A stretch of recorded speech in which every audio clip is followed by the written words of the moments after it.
Good afternoon, you're watching Newsfeed. I'm Maricar Bautista. U.S. President Donald Trump has ended days of speculation and finally signed an order imposing tariffs on imported goods. In a Truth Social post, Trump announced that starting Tuesday, goods from Canada and Mexico will carry a 25% duty, while those from China will be charged 10%. Meantime, energy products from Canada will have a 10% duty, while Mexican energy imports will be charged the full 25%. The executive order will remain until a national emergency over the drug fentanyl and illegal immigration to the U.S. ends.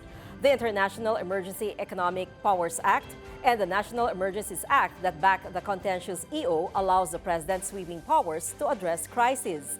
Both Canada and Mexico have threatened to retaliate with similar tariffs on U.S. goods, but the U.S. president isn't faced by the possibility of trade wars or worse.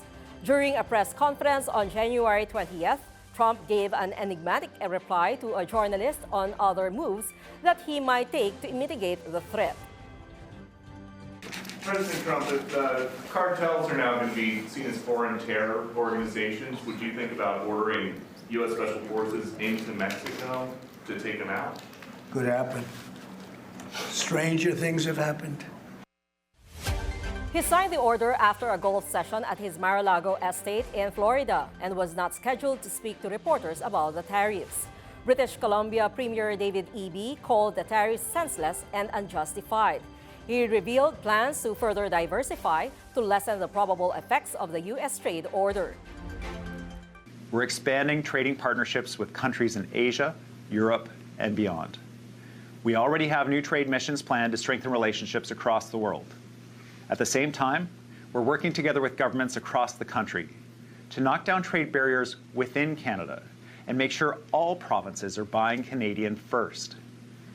We will never again allow ourselves to be beholden to the whims of one person in the White House. We'll make sure that British Columbians who are losing their jobs as a result of these tariffs are supported in two ways. One is with programs to ensure that you and your family get through this. And the other is by growing and strengthening our economy so that we have jobs that are not dependent on the United States. On X, formerly Twitter, Canadian Prime Minister Justin Trudeau likewise addressed the tariff order, saying he has met with his cabinet and would also speak to Mexican President Claudia Sheinbaum. Two China Coast Guard vessels were spotted near the coast of Pangasinan this morning. The Philippine Coast Guard says the two ships were located approximately 34 nautical miles off the Pangasinan coast. They were identified as Chinese Coast Guard vessels 3301 and 3104.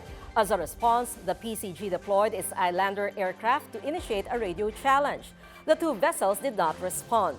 The BRP Cabra and BRP Bagakay have been dispatched to Bolinao, Pangasinan to address the illegal presence of the China Coast Guard. This new report comes after the PCG successfully pushed a Chinese Coast Guard ship farther away from Zambales on Saturday.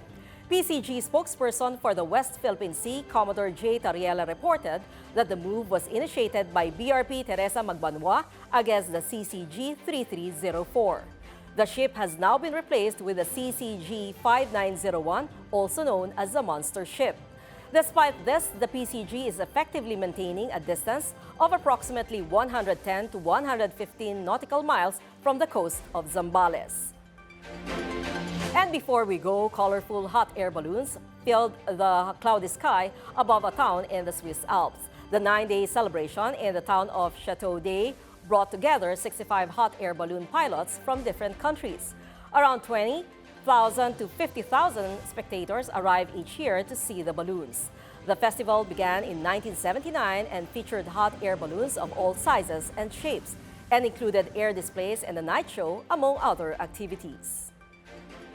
And those are the news at this hour. I'm Maricar Bautista. We'll be back at 4 p.m. with more updates. Stay tuned to Billionario News Channel on Free TV Channel 31, Channel 24 on Cignal, Channel 74 on Converge, and on our website bnc.ph. Thanks for watching.